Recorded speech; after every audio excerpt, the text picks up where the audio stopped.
नमस्कार सर्वांना, राधे राधे. तर आज वडसावित्री निमित्त वडसावित्रीच्या तुम्हा सर्वांना हार्दिक हार्दिक शुभेच्छा. नवीन विशेष काहीतरी आज दिवस आहे. चला म्हटलं आज ब्लॉग तयार करू. तर ब्लॉग तयार करताना म्हटलं आज थोडी गडबड तर होणारच होती, कारण सणावाराचा दिवस असल्यानंतर गडबड तर होतात. आणि स्पेशली बायांना, कारण बायांना इतकं कामं असतात की विचारूच नका. तर सर्वात आधी मी आंघोळ केली आणि आंघोळ केल्यानंतर थोड्या गप्पा केल्या. नवीन साडी वगैरे घातली. साडी सिंपलच आहे, काही त्याच्यामध्ये काही वर्क वगैरे नाही आहे. तशी मला सिंपल साड्या खूप आवडतात. आणि मग मी खाली आली. खाली आल्यानंतर माझ्या शेजारणी सोबत थोड्या गप्पा वगैरे केल्या. तिच्यासोबत बोलले. ते म्हणे की आज मी लवकर सकाळी पूजा करून आले. म्हटलं हो का? म्हटलं आम्ही जायचं म्हटलं. तर त्या म्हणत होत्या की आम्ही सकाळी जाऊन आलो. मी म्हटलं 11:30चा मुहूर्त आहे, पौर्णिमा लागते, तर काही हरकत नाही म्हणे. म्हणजे त्यांना ड्युटीवर जायचं होतं म्हणून त्या सकाळी जाऊन आल्या. कारण ज्यांना जसं जसं वेळ मिळतो ते त्याप्रमाणे ॲडजस्टमेंट करतात.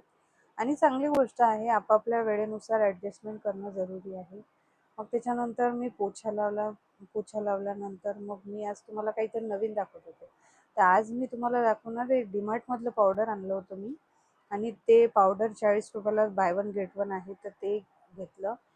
आणि छान भांडे निघतात असं सगळेजण म्हणत होते. चला म्हटलं आज आपणही ट्राय करूया.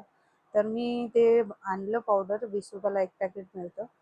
आणि मग नंतर म्हटलं चला आता आपण सुरुवात करूया. तर मी सर्वात आधी गडवा घासायला घेतला. गडवा घासला, चकचक झाला तो गडवा. मस्त पाहून छान वाटलं.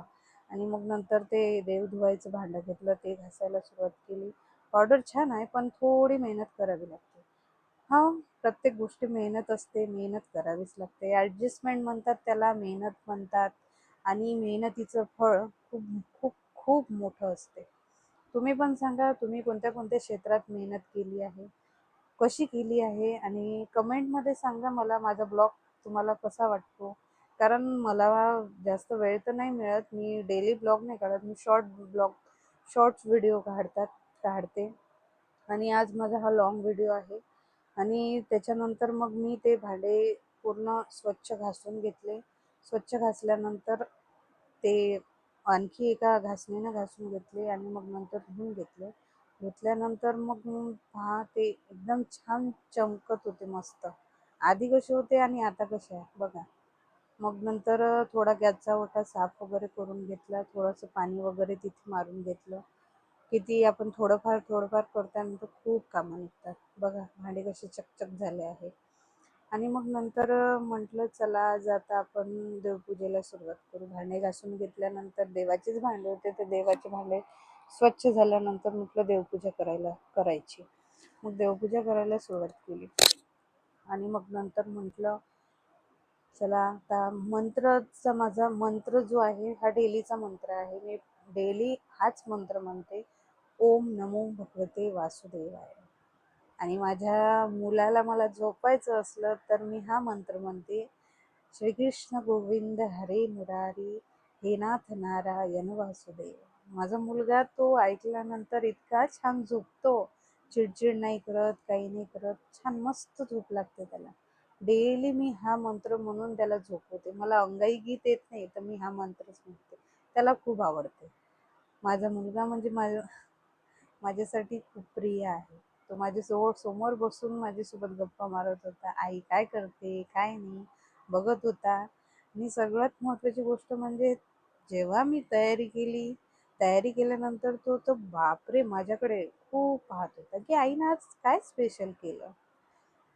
बरं ठीक आहे, चला असू द्या. त्याच्यानंतर मग तुळशीची पूजा करायला आले बाहेर. तुळशीची पूजा ही पण डेलीचीच आहे. जे आहे ते डेलीचंच आहे. मागच्या ब्लॉगमध्ये माझा जो फर्स्ट ब्लॉग होता त्याच्यामध्ये मी दाखवलं आहे की मी डेली तुळशीला तुळशीची पूजा करते. आणि थोडं बोलण्यामध्ये थोडंसं अटकते, पण काही हरकत नाही. तुम्ही ॲडजस्टमेंट करत जा. कारण नवीन असल्यानंतर नवीन व्यक्तीला थोडंसं ॲडजस्टमेंट करणं हे प्रत्येकाची जबाबदारी असते घरच्यांची.